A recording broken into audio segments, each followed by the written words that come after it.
I've been trying to get my hands on this microphone for a very long time. I finally got it, Comica VM40. They sent it to me. Let's test it out. I'm way down here. Can you see me? Hello.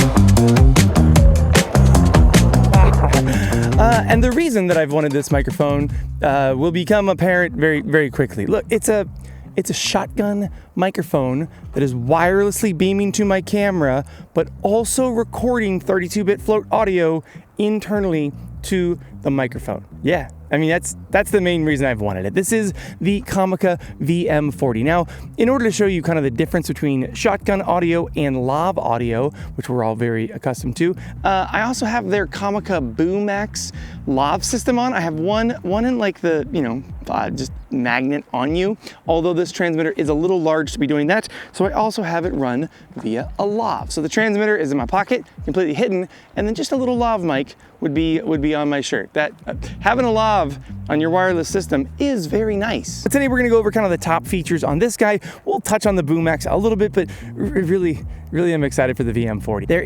There is something about it though that I looked everywhere in the user manual for, could not find it, had to figure it out through some online research, and I will also share that with you. I don't know why they don't just put it in the user manual. All right, first up, let's talk about this mic. So first we'll talk a little bit about the VM40. Again, a wireless shotgun microphone that I could place anywhere, especially if I was like zoomed in on myself or someone else, and then I had this like right out of frame in my office studio. That's what I have. I have a shotgun microphone in there that is just out of frame. Sometimes you guys see it and you comment on it, but it is just out of frame. And that's what you could do with this thing wirelessly. So instead of having to run a microphone cable from your camera all the way over here and then hide this thing out of sight, you just record 32-bit float internal to this microphone. If you don't know what 32-bit float is, it just means that you can't clip your audio. So I don't have to worry about levels at all right now. I can turn this microphone all the way up or all the way down, and in post, I'm able to do almost infinitely adjust the audio levels. The VM40 has 32-bit float and it has 32 gigabytes of internal storage. That is 40 hours of audio that I can record with this thing. Now, the battery life is not 40 hours. The battery life, if it is plugged into your camera, so I can have this thing in like a, normal like Rycote shock mount style on top of my camera. And if I have it set up like that, I'm gonna get about 30 hours of battery life. So if you're using this thing as like an on-camera microphone, when you turn your camera on, it comes on. When you turn your camera off, it goes off. So all the features that we would expect of a high-end microphone are packed into this thing. And again, while it's on your camera, 30 hours of battery life. When it's in wireless mode like this though, 10 hours of battery life. So 10 hours, I mean, dude, I know some people go on set and they are recording and they're like filming for more than 10 hours. I am never filming for more than 10 hours. And then in wireless mode, it says 200 meters of wireless range because the VM40 comes with a receiver. So the receiver goes on top of your camera. This is wirelessly sending that signal to the receiver, which your camera is recording, and you can record internal to the microphone. Now, if you extend that range, you go beyond it, it starts cracking up, you just jump to the internal audio, and then it sounds perfect again. But you can just wirelessly shoot this to your camera, and then, then you're not matching audio in post and having to audio sync and all that kind of stuff. I just think shotgun mics sound better in general. Okay, so imagine if this was like set up here. This is my shotgun mic audio from this position, and this right here is the BooMax. Now the BooMax sounds great. They also have, the BooMax is doing 32-bit float. It's got 32 gigabytes of on-board recording. It does have internal dual mics. I have this one set up so that it's just recording like the actual audio from the BooMax. So this one right here is like BooMax audio, and then this one is the lav audio. Also, I'm actually kind of curious, what does this microphone sound like in my studio compared to my much more expensive microphone? Let's go find out. All right, the Comica VM40 now in studio. I'm gonna try to rig it so that I can get this mic right next to, hang on.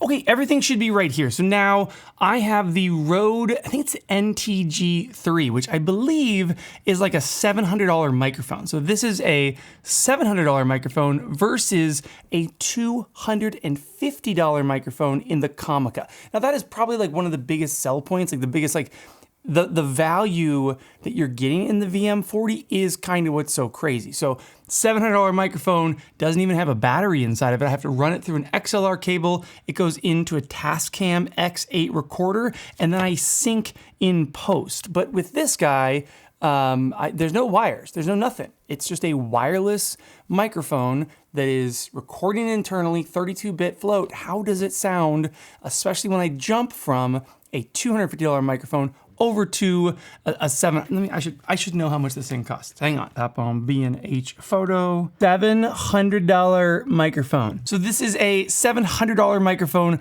versus a $250 microphone. But in a controlled environment like this, I'm imagining that they're gonna sound more similar than they do different. Again, especially for that value difference. $500 more just to get the mic, but then you need a recorder to run this microphone into, and then you could run it into your camera. It's a whole deal. And over here, $250, and it is recording internally, 10-hour battery life.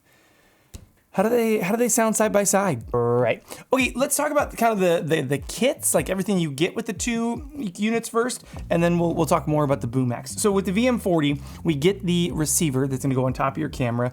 We've got this case here that holds the microphone, holds the receiver, holds the Rycote shock mount. Again, it's not Rycote, but and then up top we've got all the accessories. So the dead cat fits up top here, the foamy fits up top, and then all the cables that you need to hook this into your devices fit right up top. So a very all-in-one system like this is pretty much like buy one system that can be your on-camera mic, that could be your off-camera just out of frame mic, and can be your wireless mic, like far away, transmitting to your camera, or again, just recording internally. Like the whole like range thing, it just goes out the window when you realize that you can record internally. That's why almost all the microphones that I use, like really on my person, I'm almost always using like the internal recording version, just because it's a way safer option. Like you don't want to get back to your computer, pull in your audio, and then realize like, oh, there was something going on with interference and signals, and all my mic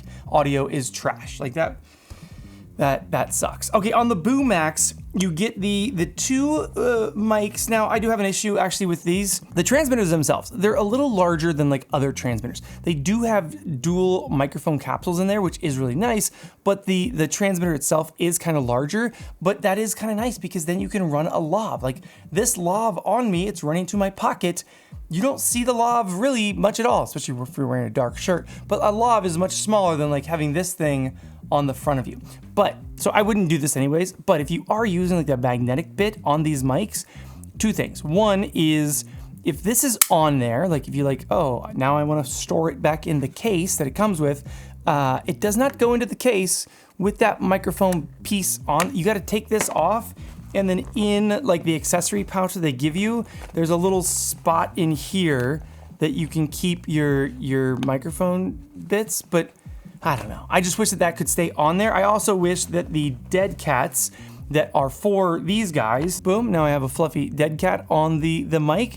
I wish this could stay on there also. Like that's just something like on all these wireless mic systems, I always want that. Instead of having to keep this pouch with me, if I could keep the magnets and the dead cats on here, then I would just take this with me like 99% of the time. So you get the dual mics, you get the receiver in here, same thing. Like it's using the same wireless system, so 200 meters of range. Battery life on these is 10 hours of battery on the transmitter, or 5 if you're recording. So if you just have one of these guys and you're just sending the signal to your camera, 10 hours. If you are recording 32-bit audio internal, it drops down to 5 hours. And then 8 hours on the receiver as it's plugged into your camera. And then last thing I want to tell you guys about before we head out here is the app. The Comica app is actually really good. So I can go in here, I have both my BooMax and VM40 in here, and I can control them from the app. So right now I can see everything in here. I can start and stop recording on my VM40. I can turn on a low cut or a HFB. What is a high frequency boost? I can mute the mic. I can turn on denoise. So there's denoise built into the mic. I can control all that from hear from an app while this is hooked up to my camera. So if you had like a separate setup somewhere, you could at least be like looking down and being like, yep, it is still recording. I can confirm that from the app. And then on the BooMax, I can same thing. I can go in, I can change gain, mute them, turn on denoise. On denoise, I have like low or high denoise. I don't do denoise in mic. I always do that in post, but you can do all that and you can monitor it from the app, which is a good little touch. And again, from a $189 wireless mic system or a $250 wireless shotgun mic, as far as like bang for your buck goes, I think Comica wins it. I'm just now realizing that this video has one video channel, but then 1, 2, 3, 4, 5 audio channels. Editing this video, it's gonna suck.